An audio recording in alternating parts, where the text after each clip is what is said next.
To my channel Express Learning. Today we are going to discuss the chapter The Lost Child.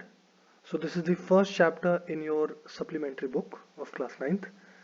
But before we start doing that, let me request you people to subscribe to my channel, like and share my videos and press the bell icon for latest updates. Alright, so let's start this chapter. In this chapter, ये जो chapter है Lost Child, इसमें एक छोटा सा बच्चा है जो अपने पेरेंट्स के साथ में एक फेयर में जाता है। फेयर का क्या मतलब होता है? मेला। ठीक है, तो एक मेले में जाता है और वहां पे ये गुम जाता है। ये ही गेट्स लॉस्ट। और उसके बाद क्या होता है और उससे पहले क्या होता है, इसी हमें यही सब चीज हमें इस चैप्टर में देखना है। ठीक है, तो चलो स्टार्ट करते हैं चैप्टर को।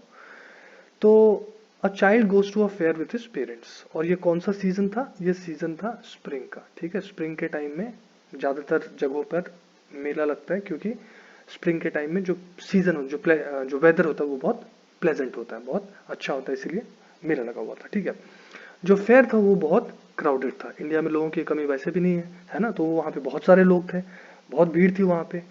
कुछ लोग पैदल चल कर आ रहे थे, कुछ घोड़े पे सवार होकर आ रहे थे, और कुछ लोग अदर्स हुआ कैरिड इन बुलक कार्ट्स, मतलब वो बैलगाड़ी पे भी कुछ लोगों को लाया जा रहा था। मतलब कुछ पैदल आ रहे हैं, कुछ घोड़े पे आ रहे हैं, कोई किसी को इस पे लाया जा रहा है, बैलगाड़ी पे लाया जा रहा है। मतलब लोगों की कोई कमी वहां नहीं थी। अब छोटा बच्चा है ना, इसको बहुत सारी चीजों में इंटरेस्ट आ रहा है। यहाँ पे ये जब मेले में जा रहा है तो इसको बहुत सारी चीजों में इंटरेस्ट आ रहा है। और कई बार ऐसा हो रहा है, ये जैसे इसको जिस चीज में इसको इंटरेस्ट आ रहा है उसकी वजह से ये अपने पेरेंट्स से पीछे छूट जा रहा है। और पेरेंट्स को भी इसका ध्यान है, और पेरेंट्स भी उसको बार बार बुलाते हैं, आ जाओ, लेकिन एट सम पॉइंट एक टाइम पे ऐसा आता है कि बच्चा गुम जाता है। तो क्या होता है, चलो देखते हैं। The child lagged behind as he was fascinated by the toys in the shops। है ना, जैसे वो शॉप्स में टॉयज थे उसको देख करके इसको बहुत अच्छा लगता है। फैसिनेटेड मतलब जो तुम बहुत एक्साइटेड हो जाते हो, तुम्हें उसके बारे में जानने की इच्छा होती है, तो जानने की, उसको लेने की इच्छा होती है। तो ये उसको देख करके बड़ा एक्साइटेड हो रहा था, और अपने फीलिंग्स को, अपने डिजायर को, अपनी इच्छा को वो सप्रेस नहीं कर पाया। And pleaded for a toy despite being well aware of his father's old cold stare of refusal. मतलब इसको पता था कि अगर मैं अपने पापा से रिक्वेस्ट भी करूं, प्लीड भी करूं, प्लीड का मतलब होता है बहुत, अगर आप किसी को रिक्वेस्ट करते हो तो उसको बोलते हैं प्लीड करना। ठीक है, तो उसके फादर उसकी तरफ सिर्फ देखेंगे, और उस देखने से, है ना, उस देखने के तरीके से ही उसको पता चल जाएगा कि मेरे फादर मुझे नहीं देंगे, क्योंकि पहले से वो जानता था। तो he was aware of his father's old cold stare of refusal. मतलब आपको कई बार होता है ना कि लोग देखने से, जिस तरह से आपकी तरफ देखा जाता है आपको पता चल जाता है कि ये मुझे वो नहीं देगा। ठीक है, तो इसको पता था, लेकिन फिर भी इसने एक बार रिक्वेस्ट कर लिया। रिक्वेस्ट किया तो क्या हुआ? The father looked at him red eyed, मतलब लाल आंखों से उसके फादर ने उसकी तरफ देखा, जिससे उसको पता चल ही गया होगा कि my father is not going two by it for me, है ना, मेरे फादर इसको नहीं खरीदेंगे। ठीक है, मतलब खिलौनों को नहीं देंगे। उसकी मदर जो थी वो उतनी, मतलब थोड़ी सॉफ्ट थी। उसकी मदर ने क्या किया, उसके अटेंशन को डाइवर्ट करने की कोशिश की, मतलब उसका ध्यान कहीं और ले जाने की कोशिश की। उसको दिखाया, देखो बेटा, सामने में एक मस्टर्ड फील्ड है, सरसों का फील्ड है, खेत है, वहां पे कितने सुंदर फूल निकल रहे हैं। ये वो चाइल्ड जो है उससे अट्रैक्टेड हो जाता है। ठीक है, तो उसकी तरफ देखने लग जाता है। तो मदर का जो काम था वो ये था कि बच्चे का ध्यान थोड़ा दूसरी तरफ लेकर के जाए। ठीक है, थोड़ी देर में क्या होता है, the child is attracted to some dragonflies and he tries catching them too. मतलब कुछ जो ड्रैगन फ्लाइज क्या होते हैं, जो बड़ी बड़ी मक्खियां होती है, और उनके कई बार देखना, उनके जो पंख होते हैं बड़े रंग बिरंगे होते हैं, तो बच्चों को बड़ा इंटरेस्ट आता है कई बार उसमें। तो ये भी उनको देख करके इंटरेस्टेड हो गया ये ड्रैगन फ्लाइज, और उसको पकड़ने की कोशिश कर रहा था ये। इसकी माँ ने इसको कॉशन किया, है ना, क्योंकि ये इसको पकड़ने के चक्कर में ये अपने पेरेंट्स से पीछे छूट जा रहा था। तो माँ ने कॉशन किया, और माँ और पापा जो थे वो आगे थोड़ा बढ़ गए थे फुटपाथ पे, और ये पीछे रह गया था। तो माँ ने कॉशन किया, मतलब थोड़ा बोला कि नहीं नहीं, उधर मत रह जाओ, आओ मेरे साथ, आ जाओ। So his mother cautioned him and told him to walk on the footpath, कि फुटपाथ पे आ जाओ, उधर खेत में मत रह जाओ, ऐसा उसको बोला। ठीक है, some insects that were teeming out on the footpath to enjoy sunshine caught the child fancy। Footpath पे जब वो आया तो वहां पे कुछ इंसेक्ट्स थे और वर्म्स थे, वो क्या कर रहे थे, बाहर निकल करके बड़ा धूप का एंजॉय कर रहे थे। स्प्रिंग का टाइम था, मैंने बताया आपको, है ना, तो धूप को एंजॉय कर रहे थे। ये भी चाइल्ड को, बच्चे को देखकर बड़ा इंटरेस्ट आया, है ना। और उसके पेरेंट्स फिर आगे बढ़ गए, और ये फिर पीछे छूट गया। तो अगेन थोड़ी देर बाद में he is called by his parents who were resting in a Grove. ठीक है, ग्रोव क्या होता है, जहाँ 4-5 पेड़ होते हैं और वहां पर अगर थोड़ी छांव हो जाती है तो उसको हम बोलते हैं ग्रोव। ठीक है, तो जो फुटपाथ पे सारे जो इंसेक्ट्स बाहर आ गए थे, इसके चक्कर में ये थोड़ा पीछे छूट गया था, तो इसके पेरेंट्स इसको जो ग्रोव में जाकर के बैठ गए थे वहां बुलाए। ठीक है, आगे देखते हैं क्या हुआ। अब जब बच्चा जब when the child enters the Grove, है ना, जब वो ग्रोव में आता है, वो 3-4 पेड़ जहाँ पे मैंने बताया था ना, जहाँ उसके पेरेंट्स बैठे हुए थे, a shower of young flowers fail upon him, उसके ऊपर में बहुत सारे फूल पत्तियां गिरने लग गए। ठीक है, क्योंकि हवा वो चल रही होगी। और he began to collect the petals, और जो फूल की पंखुड़ियां थी उसको उसने कलेक्ट करना शुरू कर दिया। लेकिन ये कलेक्ट कर ही रहा था कि इसको सुनाई पड़ा कूइंग ऑफ डव्स, जो डव्स होते एक पक्षी होते, उसकी आवाज उसको सुनाई पड़ी, और ये बड़ा एक्साइटेड हो गया और दब चिल्लाने लग गया, द डव, है ना, अपने पेरेंट्स को चिल्लाने लग गया। ठीक है, और ये जब चिल्ला रहा था तो ये ही फॉरगॉट दी पेटल्स, जो हाथ में पेटल्स इसने ले रखे थे उसके बारे में भूल गया।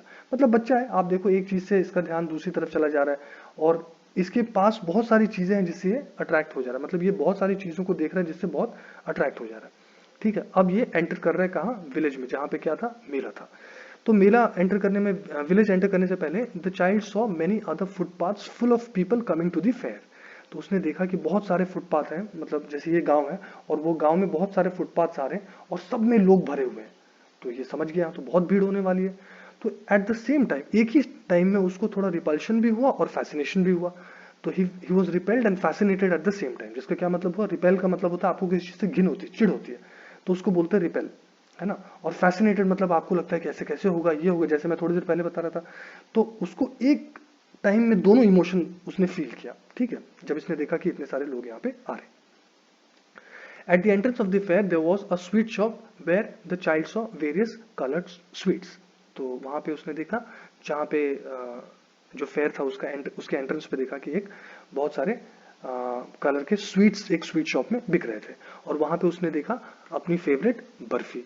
ठीक है, वो खुद से ही बोला धीरे धीरे, आई वॉन्ट दैट बर्फी, मुझे वो बर्फी चाहिए, है ना। उसको पता था पेरेंट्स तो उसको खरीद के देंगे नहीं, और उल्टा बोलेंगे तुम बड़े लालची हो यार, है ना। तो उसने कुछ बोला नहीं और चलता बना, मतलब साथ में हो लिया अपने पेरेंट्स के। सो उसको पता था, he knew his parents wouldn't heed to his request, heed मतलब ध्यान देना। ठीक है, heed to his request and call him greedy, so he moved on. ठीक है, the child then comes across a flower seller who's selling a garland of gulmohar, and a balloon seller, but again he knows that his parents wouldn't buy uh, buy them for him as garlands were cheap and he was too old to play with balloons, so he again moves on.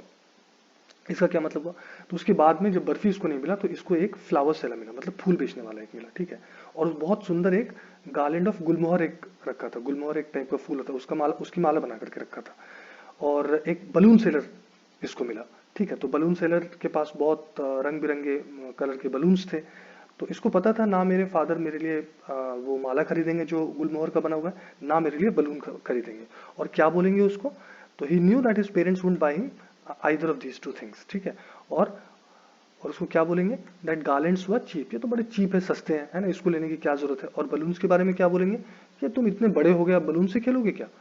सो उसको पता था कि his parents wouldn't buy it for him, कुछ ना कुछ बात उसको बोल करके मना कर देंगे। ठीक है, आगे देखते हैं। अच्छा, बलून सेलर के बाद में the child sees a snake charmer, उसने क्या देखा, स्नेक चार्मर। ठीक है, स्नेक चार्मर आपको पता है, सपेरा, और वो क्या कर रहा था, अपने बांसुरी पे कोई ट्यून प्ले कर रहा था। ठीक है, लेकिन जैसे ही वो उसके पास में गया तो उसको याद आया कि उसके पेरेंट्स तो उसको मना किए थे इस तरह के कोर्स, इस तरह के भद्दे म्यूजिक को सुनने के लिए, है ना। बड़ा भद्दा सा म्यूजिक होता है, बड़ा अजीब सा म्यूजिक होता है, वो जो बजाते हैं फ्लूट। ठीक है, तो ये सोच करके वो चला गया, है ना। He had been forbidden to hear such coarse music, है ना, इस तरह का बेकार म्यूजिक, इस तरह का भद्दा म्यूजिक उसको सुनने का के लिए मना किया गया। फोरबिडन मतलब मना किया जाना। ठीक है, उसके बाद में क्या होता है, the child then sees a roundabout in full swing. Roundabout आप समझते हो, जो आपने देखा होगा मेले में, जिसमें गोल गोल घूमता है। ठीक है, और यहां पर ये सोचता है बहुत चीजों में मैंने सह लिया, अब तो मैं नहीं सहूंगा, I will make a bold request. तो he makes a bold request to his parents, अपने पेरेंट्स को बोलता है कि प्लीज मुझे वो राउंड अबाउट पे लेकर चलो। ठीक है, लेकिन वहां पे कोई रिप्लाई नहीं आता है, देयर इज नो रिप्लाई। बच्चा आगे देखता है, पीछे देखता है, साइड देखता है, बाएं देखता है, दाएं देखता है, सब जगह देखता है, बट उसके पेरेंट्स कहीं भी उसको नहीं देखते हैं। अब उसको रियलाइज होता है कि वो गुम चुका था, वो ही वॉज लॉस्ट। अब the child begins to cry and run around looking for his parents but he could not find them. वो रोने लगता है, अपने पेरेंट्स को ढूंढने लगता है, लेकिन पेरेंट्स कहीं भी नहीं मिलते हैं उसको। ठीक है, his clothes became muddy and his yellow turban got untied, उसके कपड़े सारे गंदे हो गए, उसका जो एक पीले रंग का एक टर्बन था, एक मुरट्ठा था, वो खुल गया, ठीक है। और बहुत देर तक रोने के बाद में जैसे his crying had now change to sobs, मतलब बहुत देर तक ये रो चुका था, तो अब इसकी जो रोने की आवाज थी वो सॉब्स में कन्वर्ट हो गई। सॉब्स का मतलब क्या होता है? सुबकना, है ना। जब हम ऐसे करके सुबकने लगते हैं तो उसको बोलते हैं सॉबिंग, ठीक है। और ये चारों तरफ आदमी और औरतों को देख रहा था, कहीं उसके मम्मी पापा कहीं ना कहीं दिख जाए, लेकिन there was no sign of his parents, कहीं भी देख नहीं पा रहा था वो उसको, ठीक है। अब क्या हुआ? The child now ran to a shrine, एक मंदिर के में गया वो, जो कि बहुत क्राउडेड था, it was very crowded. He ran through there, मतलब वहां जो लोग थे उनके पाँव के बीच में से गुजर करके निकला। And he reach the entrance of the temple, जो टेम्पल का एंट्रेंस था, जहाँ पे मेन जो मंदिर था, वहां पे वो पहुंचा। और वहां पे तो बहुत ही ज्यादा कंजेशन था, वहां बहुत ज्यादा भीड़ थी, और इतनी ज्यादा भीड़ थी कि उसको उसको तो लोग कुचल ही देते, है ना। कोई तो नीचे वो था, तो कोई उसको देख नहीं रहा होगा ठीक से, है ना, तो वो उसको कुचल ही दिया जाता अगर वो अचानक से बहुत जोर से चिल्लाया नहीं होता। Had he not shouted at his highest pitch father mother, है ना, अगर ये बहुत जोर से नहीं चिल्लाया होता तो वो उसको तो कुचल ही दिया जाता, ठीक है। तो तब जब इसने बहुत जोर से चिल्लाया फादर एंड मदर, मतलब फादर और मदर ऐसे करके चिल्लाया, तब he was lifted by a man in the crowd, भीड़ में एक आदमी था जिसने इसको उठा लिया। अब देखो, बहुत इंटरेस्टिंगली, ये जो आदमी इसको उठाया, इसको हर कुछ देना चाहेगा जो ये पहले चाह रहा था अपने मदर और फादर से, लेकिन इसको कुछ भी उस समय नहीं चाहिए। उसको उसमें एक ही चीज चाहिए, I want my father, I want my father, I want my mother, मुझे मेरी मम्मी चाहिए, मेरे पापा चाहिए, ठीक है। अब देखते हैं। The man asks the child, है ना, the man asks the child how he got here and whose child he was, मतलब तुम किसके बच्चे हो, यहाँ कैसे आ गए। इस पे वो सिर्फ एक ही बात बोल रहा है, I want my mother, I want my father, मतलब इसको बात नहीं करना है, इसको सिर्फ एक ही बात कहना है कि मुझे मेरी मम्मी चाहिए, मेरे पापा चाहिए। उसको फिर the man tries to soothe him by taking him to the roundabout and offering him a horse ride. उसको बोलते चलो राउंड अबाउट पे तुमको हॉर्स राइड देते हैं। थोड़ी देर बाद बोला स्नेक चार्मर के पास लेकर गया, वो जो सपेरा के पास, और उसको बोला चलो इसके म्यूजिक को सुन के थोड़ा एंटरटेन हो जाओ, ठीक है। थोड़ी देर बाद उसको बलून सेलर के पास में लेकर गया। आपको याद होगा, सब चीज पहले इसको चाहिए था, इस बच्चे को सब चीज पहले वो सोच रहा था कि मुझे दिलवा दो, मुझे दिलवा दो। लेकिन अभी जब इसको ऑफर किया जा रहा है, बलून सेलर के पास से बलून, है ना, या फिर फ्लावर सेलर के पास से वो माला जो पहले इसे चाहिए थी, या फिर स्वीट शॉप के पास में इसको स्वीट्स बोला कि तुमको दिलवा देता हूँ, लेकिन हर बार बच्चे ने एक ही बात बोला। Each time the child said only one thing,